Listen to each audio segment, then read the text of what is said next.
दोस्तों ये कहानी है एक इंसान की जिसने 400 से भी ज्यादा दिन तक दुनिया के सबसे बड़े और बेरहम समंदर पैसिफिक ओशन में जिंदगी और मौत की जंग लड़ी, वर्ल्ड रिकॉर्ड बनाया और 14 महीनों बाद वो जिंदा वापस भी आया। लेकिन आते ही ऐसा क्या हुआ कि उसको सुसाइड करना पड़ गया। जानते हैं इस वीडियो में पूरी कहानी। पैसिफिक ओशन का नाम सुनते ही लोगों को पसीने आ जाते हैं। देखें, पूरी दुनिया में 71% पानी है जो डिवाइडेड है 4 ओशंस में, जिनके नाम हैं Atlantic, Pacific, Indian and Arctic. सबसे बड़ा ओशन पैसिफिक है। ये इतना बड़ा है कि जमीन का खुश्क हिस्सा जो 165 मिलियन स्क्वायर किलोमीटर बनता है, ये अकेला ओशन 148 मिलियन स्क्वायर किलोमीटर को निगल सकता है। इस ओशन पर कुछ ही आइलैंड्स हैं जो बहुत ही छोटे हैं और कुछ तो ऐसे आइलैंड्स हैं जिन पर आज तक कोई इंसान जा भी नहीं सका। अब अगर गलती से भी कोई इंसान पैसिफिक ओशन में गुम हो जाए तो उसको ढूंढना तकरीबन नामुमकिन है। पैसिफिक ओशन में 14 महीनों तक जिंदा रहने वाले इंसान का नाम था होजे सल्वाडोर अल्वारेंगा। इस इंसान के पास 7 फुट की छोटी सी बोट थी जिस पर सीधा लेटा भी नहीं जा सकता था सही से, और ये बंदा 1 साल से भी ज्यादा इस बोट पर जिंदा भी रहा, समंदर की बेरहमी का भी मुकाबला किया और वर्ल्ड रिकॉर्ड भी बनाया जो आज तक कोई और इंसान तोड़ भी नहीं सका। होजे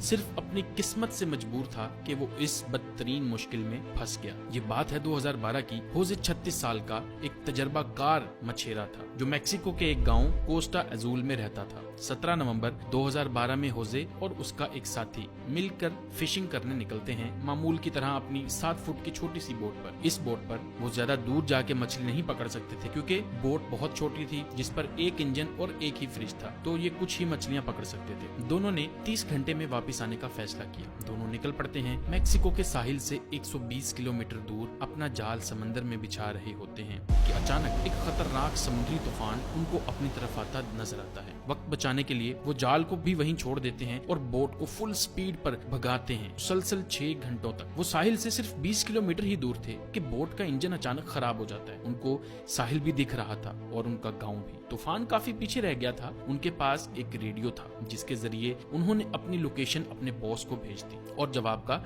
इंतजार करने लगे। किस्मत इतनी खराब निकली कि रेडियो की बैटरी भी डेड हो गई। एक तरफ वो साहिल को देख रहे थे, दूसरी तरफ अपनी तरफ आते तूफान को जो इतनी शिद्दत से आ रहा था मानो इनको जिंदा ही निकल जाएगा। तूफान के साथ हवाओं की शिद्दत इतनी तेज थी कि उनकी बोट साहिल से दूर होने लगी। कुछ ही देर में साहिल भी मंजर से हट गया और तेज लहरें इनको दूसरी तरफ खींचने लगी। इनके बॉस तक जब वो मैसेज पहुंचा तो बहुत देर हो चुकी थी। चुनाचे उसने एक सर्च पार्टी भेजी इनको ढूंढने के लिए, लेकिन हर गुजरते लम्हे होजे की बोट दूर से दूर होती गई। तूफान की शिद्दत की वजह से ये लोग ना तो कुछ देख पा रहे थे और ना कुछ समझ पा रहे थे कि अब वो किस जगह पर हैं और साहिल किस तरफ। हैरानी की बात यह है कि सिर्फ 5 ही दिन में इनकी बोट साहिल से 450 किलोमीटर दूर पहुंच चुकी थी। छोटी बोट होने की वजह से इनको ढूंढ पाना और भी मुश्किल हो रहा था। ना इनके पास कोई फ्लेयर गन थी, ना इनके पास कोई ऐसी चीज थी आग लगाने के लिए ताकि ये धुएं से किसी को सिग्नल देके बुला सके। दोनों एक दूसरे को देखकर मन ही मन में सोचने लगे कि शायद अब बचना मुश्किल है। 2 दिन पहले ही खाना भी खत्म हो चुका था। मछली पकड़ने के लिए भी उनके पास अब कोई साजो सामान नहीं था क्योंकि जाल वो पहले ही छोड़ के आ चुके थे। दोनों का भूख से बुरा हाल था कि अचानक एक परिंदा उनकी बोट पर आकर बैठ जाता है। ये दोनों एक दूसरे की तरफ देखते हैं और एकदम से उस परिंदे पर हमला कर देते हैं, लेकिन उसको पकड़ नहीं पाते। दोनों को पता था कि हो सकता है परिंदा फिर आए। कुछ ही देर में एक और परिंदा आता है। इस बार दोनों बहुत तरीके से उसको पकड़ने का प्लान करते हैं और आखिरकार वो कामयाब हो जाते हैं। और इस तरह दोनों अपनी भूख मिटाने के लिए बोट पर आने वाले परिंदों से अपना गुजारा करते हैं। समंदर का खारा पानी पीने से इंसान की मौत हो सकती है। इस वजह से उन्होंने बारिश के पानी को प्लास्टिक की बोतल्स में स्टोर करना शुरू कर दिया जिसको पीकर वो जिंदा रहते थे। लेकिन जब बारिश न पड़ती तब वो प्यास बुझाने के लिए मछलियों और टर्टल्स का खून पीते थे, लेकिन